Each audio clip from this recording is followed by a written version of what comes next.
Hello, everybody. Hello. How are we?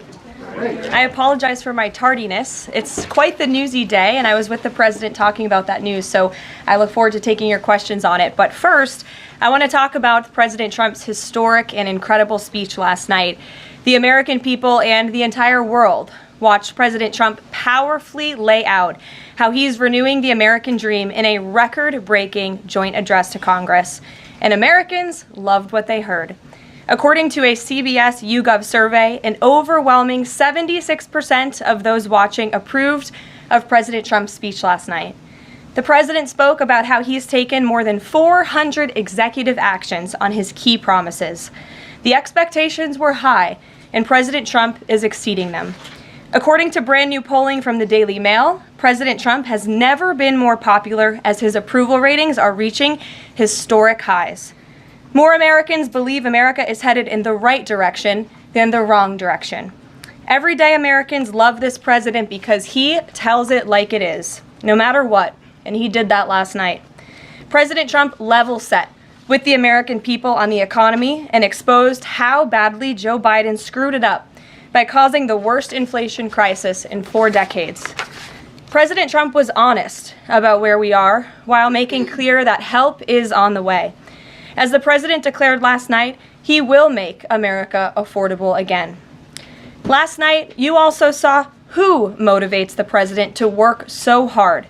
Everyday Americans, who President Trump shined a spotlight on last night in his speech. From Mark Fogel, who President Trump was finally able to reunite with his family and his beautiful 95-year-old mother after being detained in Russia, to Peyton McNabb, whose heart-wrenching story motivated President Trump to end men in women's sports, and to Allison and Lauren Phillips, the mother and daughter and sister of Laken Riley, who President Trump honored by signing the Laken Riley Act to ensure her name will live on forever. In other amazing and surprise moments, President Trump honored the life of Jocelyn Nungare, who was brutally murdered by illegal alien gang members. He ensured Jocelyn will never be forgotten by renaming a national wildlife refuge in her home state of Texas to honor her life. And in one of the greatest surprise moments of the night, DJ Daniel, an incredible 13-year-old boy who is beating brain cancer, saw his dreams fulfilled by President Trump when he was made an honorary Secret Service agent. And finally, after nearly 4 years, President Trump delivered justice for the families of the 13 American heroes who were killed at Abbey Gate in the Biden-botched Afghanistan withdrawal, which was one of the worst humiliations in the history of our country. President Trump announced that we have detained Mohammed Sharifullah, the monster who was responsible for that horrific attack, and he was delivered to Dulles Airfield earlier this morning. On his first day in office, President Trump's national security team across the federal government prioritized intelligence gathering to locate this evil individual. President Trump's team shared intelligence with regional partners such as Pakistan, who helped identify this monster in the borderland area late last month.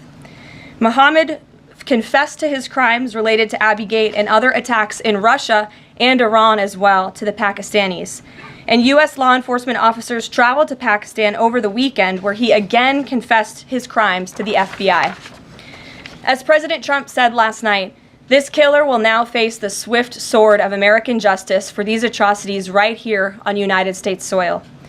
Joe Biden was responsible for this botched withdrawal, and he had 3 years to find this evil terrorist, and he didn't even try to get the job done. But President Trump campaigned on behalf of and grew very close to the Gold Star families. He promised them accountability, and last night, he kept his promise.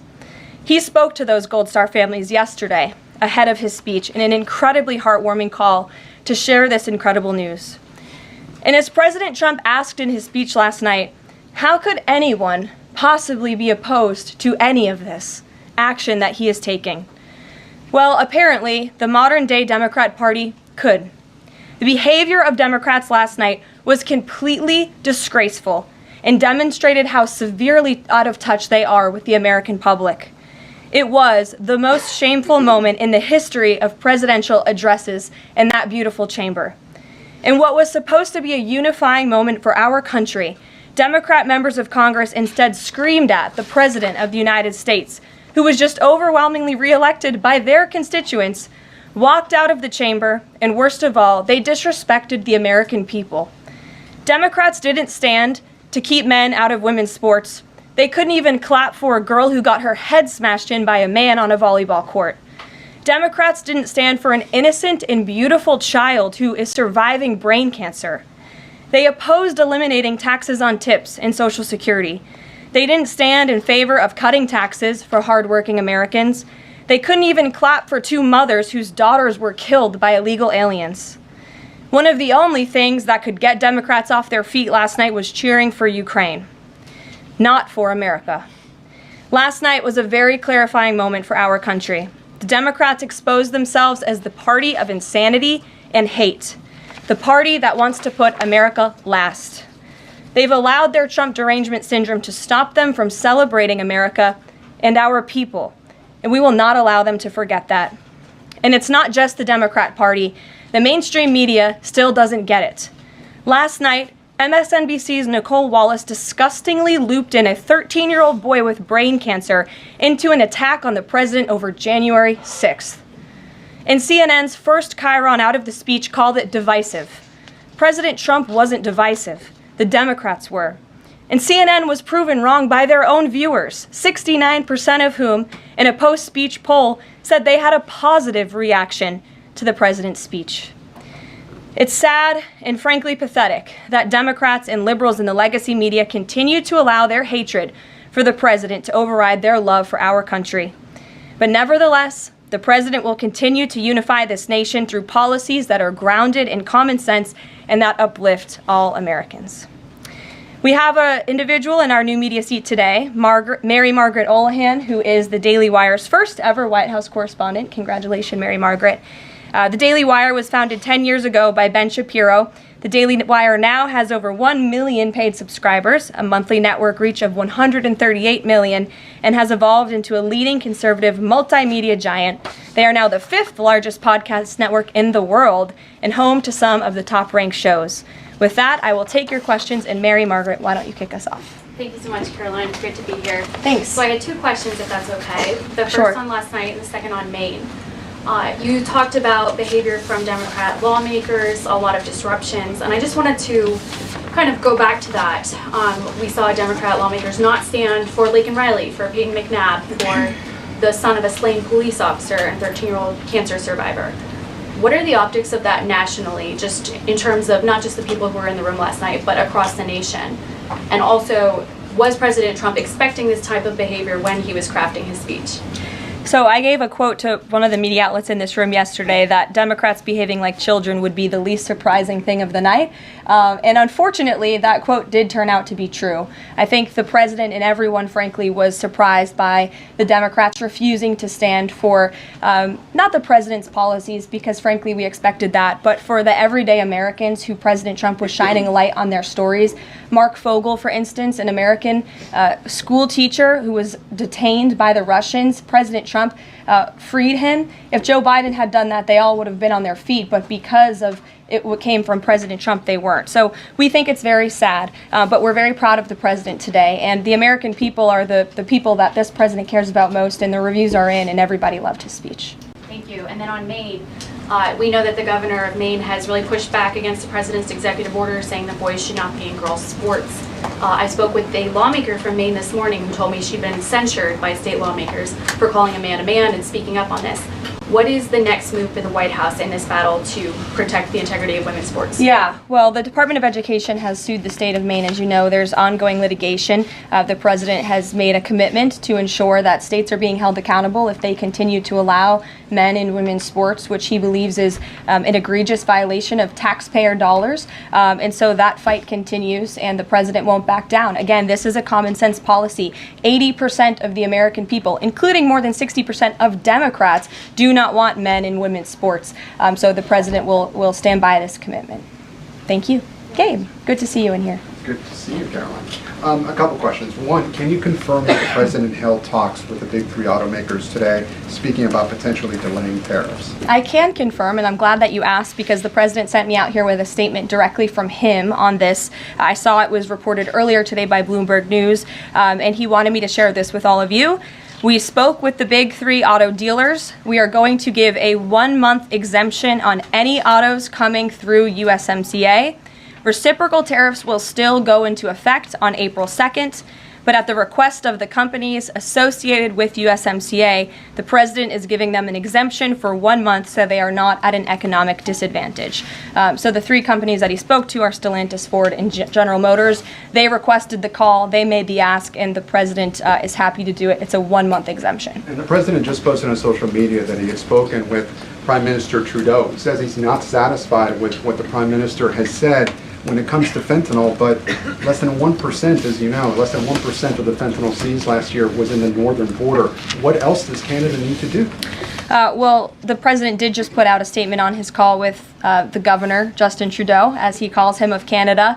And he said that he was not pleased, as you said. He said it's not good enough. He told Prime Minister Justin Trudeau that directly. The call ended in a somewhat friendly manner, as the president said, but he's not going to stop standing up for the American people. And to answer your question directly when it comes to fentanyl, for the last 4 years, unfortunately, our neighbors to the north and the south, Canada and Mexico respectively, have allowed America to be a dumping ground, not just for illegal aliens, but for illegal, poisonous, deadly fentanyl, which is now the #1 killer of young people in this country aged 18 to 34. Through the northern border in Canada, in last fiscal year alone, there was enough fentanyl seized to kill 4.8 billion people. And that number is up 2,050% from 2023, the year before. So there's been more than a 2,000% increase in illegal fentanyl seizure at the northern border. Why? Because Canada is allowing that fentanyl to come to the United States. The president sees these numbers. He thinks about the lives that are lost. And everybody in this room, I'm sure, everybody watching at home, everybody across the country knows someone in our lives who has been killed at the hands of this deadly poison. There needs to be repercussions for that. The president feels very strongly about it. But Karoline, respectfully, it's just 43 pounds that were found last year. That's less than a carry-on suitcase. Is that a lot of fentanyl compared to, say, Mexico, where the vast majority of the fentanyl is brought in through Mexico, not Canada? So what else does Canada need to do? Well, I just told you, last year alone, there was a 2,000% increase in illegal fentanyl. But it's only You're 43 asking pounds, me. Carol. You're asking me for what the president's justification is for these tariffs. It's not up to you. You're not the president, Gabe. And frankly, I think it's a little bit disrespectful to the families in this country who have lost loved ones at the hands of this deadly poison. If you talk to them, and this president has, they are grateful that they finally have a president who is standing up to both Canada and Mexico, and most importantly, to China as well. The president added an additional 10% tariff on China because this deadly poison is being produced in that country. It's being distributed through our neighbors, and there needs to be consequences for that, period. Peter. Thank you, Caroline. If the U.S. has a longstanding policy that we do not negotiate with terrorists, then why is the U.S. now negotiating directly and for the first time ever with Hamas? Well, when it comes to the negotiations that you're referring to, first of all, the special envoy who's engaged in those negotiations does have the authority to talk to anyone. Israel was consulted on this matter. And look, dialogue and talking to people around the world to do what's in the best interest of the American people is something that the president has proven is what he believes is good faith effort to do what's right for the American people. Is it just about the hostages, or are they also talking about the president's plan to take over Gaza? These are ongoing talks and discussions. I am not going to detail them here. There are American lives at stake. I would defer you to the Department of State for further details, but I'm not going to get into those talks here at this podium. We know that some officials here were miffed that Zelensky showed up last week without a suit for his meeting in the Oval Office, but Elon Musk never wears a suit. He did last night. So what is the dress code? Well, Elon Musk wore a suit last night. I'm sure you saw it. Was he spooked by the Zelensky getting kicked out? No, I don't think so. I'm just pointing out that he did wear a suit last night, and I think the president liked that very much, and he looked great. Speaking of the president, he just passed me a note while I'm standing here. He wanted me to hold this up. This is the poll that I cited, the CBS YouGov poll that shows that 76% of those who watched the president's speech last night approved of his speech. And so it goes to my earlier point that I made in my monologue about how incredibly sad it is that we have a modern day Democrat Party who is so severely out of touch with the American public.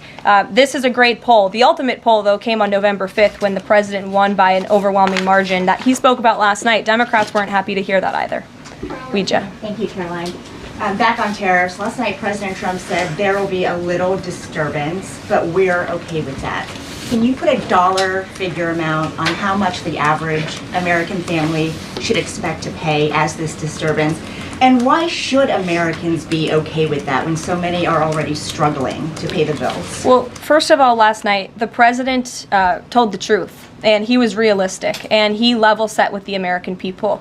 And I think, frankly, it's very refreshing, and everybody in this room should be very grateful that we have a president who tells the truth about the reality of the economic situation that we are in, unlike the previous president who lied to everybody's faces, saying inflation was transitory, saying it was under control, saying that the border was secure, when none of that was true. So the president is being frank and honest, and the American people elected this president to have monumental reform and change, including rebuilding our manufacturing base in this country, standing up to foreign nations who have been ripping off our country for decades. And that requires a little bit of disruption. That requires a lot of effort and work that this president is focused on doing.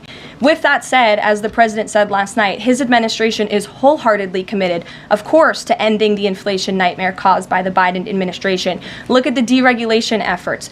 Look at the president's push last night in his speech for Congress to pass tax cuts, to end taxes on Social Security and overtime pay for hardworking Americans, end taxes on tips. We need Congress to get that done because that's going to put more money back into the pockets of the American people. And I didn't even mention energy. Look at the president's approach and focus on unleashing the might of our energy industry. We know that's the #1 driver of inflation. He's been slashing back a lot of the burdensome regulation from the previous administration to unleash our energy industry here at home, which will drive down costs. He said he is committed to making America affordable again. He did it in his first term, and Americans can trust him to do it again. President Trump Sure. has made clear, Caroline, that he loves tariffs, but the stock market does not. How does he factor that into his decision making? Well, the president does love tariffs. He said it's one of his favorite words in the English dictionary, and he believes in tariffs because they'll ultimately make America rich again. They're going to raise revenue. They're going to help us pay down our debt. Most importantly, they're going to bring American jobs here back home. So I think for folks on Wall Street who may be concerned, look at what this president did for you in his first term. Wall Street boomed. The stock market boomed. The president expects that to happen again, but most importantly, Main Street is going to boom, and that's why the president has this whole of government economic approach, which includes tax cuts, tariffs, regulation cuts, and an energy industry that will bring down costs for American consumers. Sure, Monica. Thank you, Caroline. You mentioned not one Democrat senator voted to protect women's sports from males. Not one Democrat congressman or congresswoman stood to applaud or support protecting women's spaces and sports at the president's joint session to Congress last night, as you articulately mentioned in the beginning. So I'm wondering, what message is that sending to not only young women who are competing in these sports across the country, but also to the parents of these young girls? Yeah. I think the message that Americans should take away from last night is that they have a president in the Oval Office who is committed to doing what's right for them, especially women and girls across the country. And I think it's very ironic, thank you for bringing up the point about women, that Democrat women were wearing pink to support our fellow females, yet they couldn't stand, again, for a young woman who was almost killed and severely injured by a man on the volleyball court. They couldn't stand for the mothers of two beautiful young women whose lives were taken tragically at the hands of illegal people. So you can't say you're the party of women and then support men and women's sports and not stand up for basic law and order and immigration reform that will protect women in this country. That's what President Trump is doing. He's the president for women. Lindsay, good to see you. Thank you, Caroline. Good to see you. So, speaking of tariffs, China said yesterday that they're ready for any kind of war with the U.S. Because of these tariffs that have been placed on them. And a Chinese spokesperson also said that the tariffs would not lead to a resolution of U.S. concerns about fentanyl originating in China. Can you speak to how the administration is planning on responding to that? Well, I think Secretary Hegseth has responded to that this morning. He said that America will always be prepared to defend itself, especially under the leadership of this president in the Oval Office. And that certainly remains true. Again, when it comes to tariffs, the president has been very tough on China, not just now with 20% and more with the reciprocal tariffs that will hit on April 2nd. But look at what he did in his first term. There were billions of dollars worth of tariffs that he implemented on China. And it's quite telling that the previous administration did not rescind those tariffs because they realized the value that they had in not only deterring China, but also raising revenue here in the United States. Rachel. Thanks, Caroline. Just a quick follow-up, two quick follow-ups on tariffs. The president mentioned a little disturbance during his remarks yesterday. The CEO of Target says that consumers will likely see prices go up on everything from strawberries to bananas to avocados. How long should Americans expect to pay higher prices? Are we talking a week, a couple of days, a few months? Again, I don't have a crystal ball, but what I can assure the American people is that this president and this administration is doing everything they can. And I would remind you and everybody else in this room that it's because of the previous administration's economic policies that Americans were left with record high inflation. Inflation throughout Joe Biden's entire 48 months in office was at or above 3%. It hit record highs, as you know. And there's a whole list of what the Biden economic disaster this president was left to clean up. It's been a month, but he's working hard every single day to do just that. Just one quick follow-up on the carve-out. Sorry to cut you off there. The U.S. imported $43 million worth of eggs from Canada. I know you mentioned some of the exemptions when it comes to automakers. Will there be any other carve-outs, including for eggs? We know prices are soaring for Americans. The president is open to hearing about additional exemptions. He always has open dialogue, and he'll always do, what's right, what he believes is right for the American people. But again, as for the egg crisis in this country, the president is wholeheartedly committed to ensuring we're increasing our egg supply, and we're also bringing down cost. And Secretary Rollins has been all over this issue. She comes from an agricultural background and family. That's why she's leading that very important department. She wrote an amazing op-ed in the Wall Street Journal. She's been all over the media talking about her plan. She has a real plan. The president endorses it. And he even, gave her an off-the-prompter shout-out last night to say, Brooke, I'm counting on you. It's an important issue. And this White House is working with Secretary of Agriculture every single day to address this issue. Sure. Jordan. Thanks, Caroline. So what does it say that the Democrats, while they couldn't stand for Americans or stand for victims, they stood for war and clapped for war and clapped for 5 more years of war? Yeah, the president addressed that last night, I think, when he called out Senator Elizabeth Warren and said that, again, as I said in my opening speech, very telling that the Democrats refused to clap for American people and American interests and American priorities, but they did clap for the country of Ukraine, which, by the way, the president's working very hard to end that war. So Democrats should be applauding him for actually doing something about it. Follow up on that if I can. You've spoken recently about how what happened in the Oval Office last week gave Americans an inside look into behind-the-scenes discussions with Zelensky. Is this how he treated Joe Biden and just treated him disrespectfully and received billions of dollars? Well, it's a very interesting question. I don't know if anybody in here asked my predecessor who stood at this podium about that, but there was a report from NBC News that President Biden also got increasingly frustrated with President Zelensky when he was handing out blank checks and President Zelensky kept asking for more.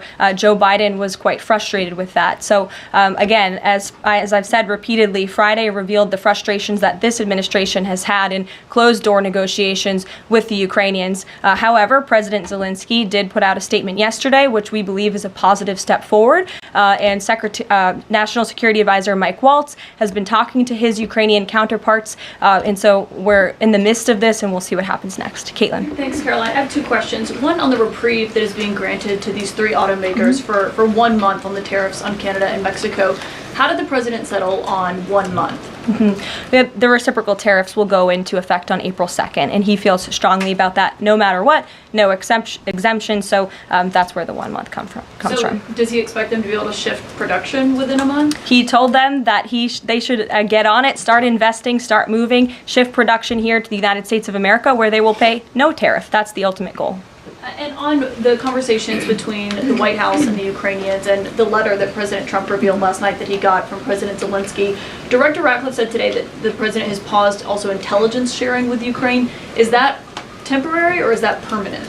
I believe what the National Security Council told me in regards to that was that they paused or they are reconsidering the funding for Ukraine, as you saw, the pause on the funding. As for intelligence matters, I would refer you to either the National Security Council or the CIA as But well. they're considering lifting or reinstating the military aid going to Ukraine, which they paused. Again, it's a pause for a review.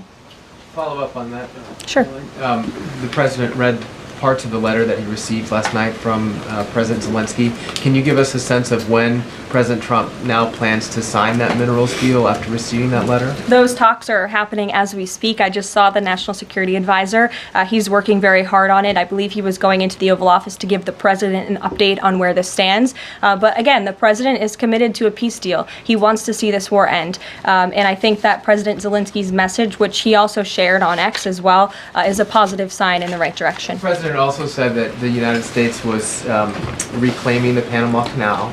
The president of Panama this morning, or at some point today, said that President Trump was lying.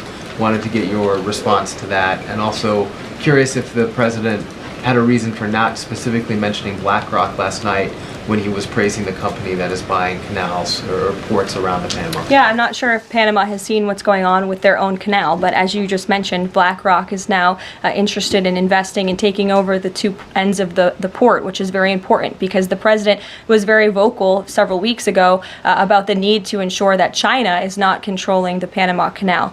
This is a very important place for the United States of America. We also saw that the Panama Canal lifted fees on our U.S. naval ships that are going in and out of the canal. That's a win for the United States of America, and the president will continue to ensure that the Chinese government, the CCP, cannot be infiltrated in the Western Hemisphere, and certainly not in the Panama Canal, which is a very important place for our country.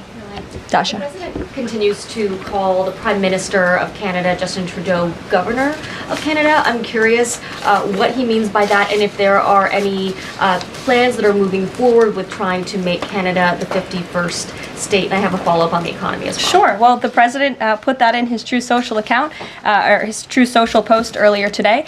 He feels strongly that it would be very beneficial for the Canadian people to be the 51st state of the United States. They wouldn't be paying for these tariffs. They'd have much lower taxes if they were part of our great country. On the economy, you and I traveled the country during the campaign. This is an issue that so many voters decided to cast their ballots on, and they voted for President Trump. He has started to have that realistic conversation with the American people, that disturbance comment last night. But I'm curious if you can be real with Americans right now as all of these factors are playing out. Are things potentially going to get worse before they get better? Look, I've now been asked and answered this same question just given to me in different verbiage of 3 different times, and I will answer it again in an effort of transparency to the American people, because this is an important issue and the American people, this president understands that it is. And again, that's why in his joint address to Congress last night, he addressed this issue with a realistic and honest approach. He talked about what this administration is doing to unleash American energy and to make America affordable again, and this administration is wholeheartedly committed to doing it. And I would remind the American public that the first-term record of this president speaks volumes. That's why they reelected him, because they know that he can fix our broken economy, and it's very, very broken from the previous administration. Stephen. Thank you, Caroline. I've got 2 questions, one on press access, the other on fentanyl and tariffs. Sure. On press access, your predecessor, Karine Jean-Pierre, who presided over many novel press access restrictions, criticized the recent changes to the press pool made by your office.